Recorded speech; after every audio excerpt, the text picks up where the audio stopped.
Salut tout le monde! On a tous déjà entendu parler de ça, les fameuses boîtes à outils pour partager des connaissances. On en crée, on en télécharge. Mais au fond, est-ce que ça marche vraiment?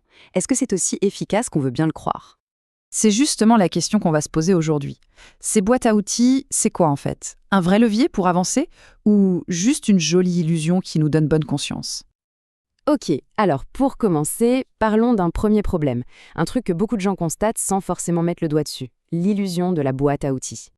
Vous savez, dans le milieu du partage de savoir, il y a une phrase qu'on entend tout le temps. Surtout, il ne faut pas dupliquer.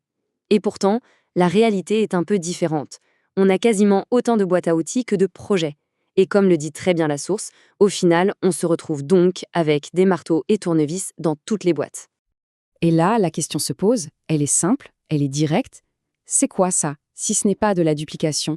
On passe notre temps à accumuler les mêmes outils de base encore et encore, en ayant l'impression à chaque fois de réinventer la roue.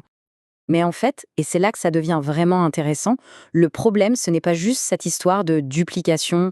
Non, il y a une faille bien plus profonde dans notre manière de voir le partage de connaissances.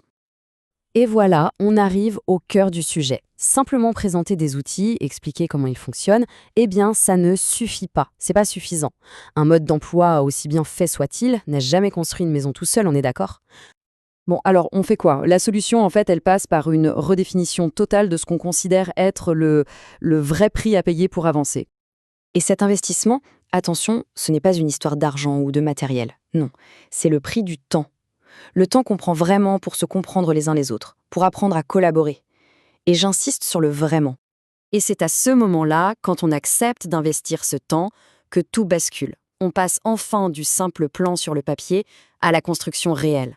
C'est ça, le vrai pouvoir de l'action collective.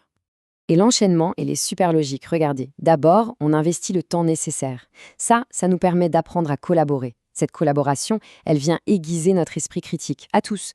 Et c'est seulement à partir de là qu'on devient capable de voir ce qui est vraiment prioritaire à construire. Et attention, on ne parle pas de bricole, là. On parle des choses qui comptent.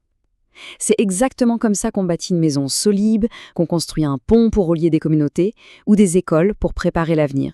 Des choses concrètes qui ont un impact réel. Au final, ce qu'on est en train de faire là, cette analyse, c'est aussi un outil. On peut le voir comme un tournevis pour nos idées, pour nous aider à voir les choses un peu différemment.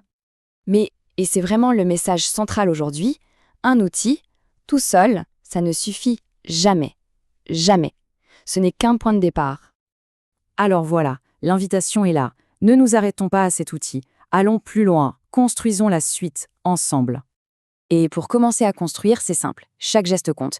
Un j'aime, c'est une façon de partager l'idée. S'abonner, c'est soutenir le travail derrière tout ça. Et on est super curieux de lire vos réflexions, alors n'hésitez pas à laisser un commentaire. Et pour celles et ceux qui veulent aller encore plus loin, qui veulent vraiment mettre la main à la pâte, contactez-nous pour rejoindre les groupes de discussion et collaborer. Alors je vous laisse avec cette idée. Et si le prochain pont, celui qui connecte les gens, les idées, celui dont on a vraiment besoin, et si c'était nous qui le construisions, tous ensemble? Voilà, merci beaucoup pour votre attention.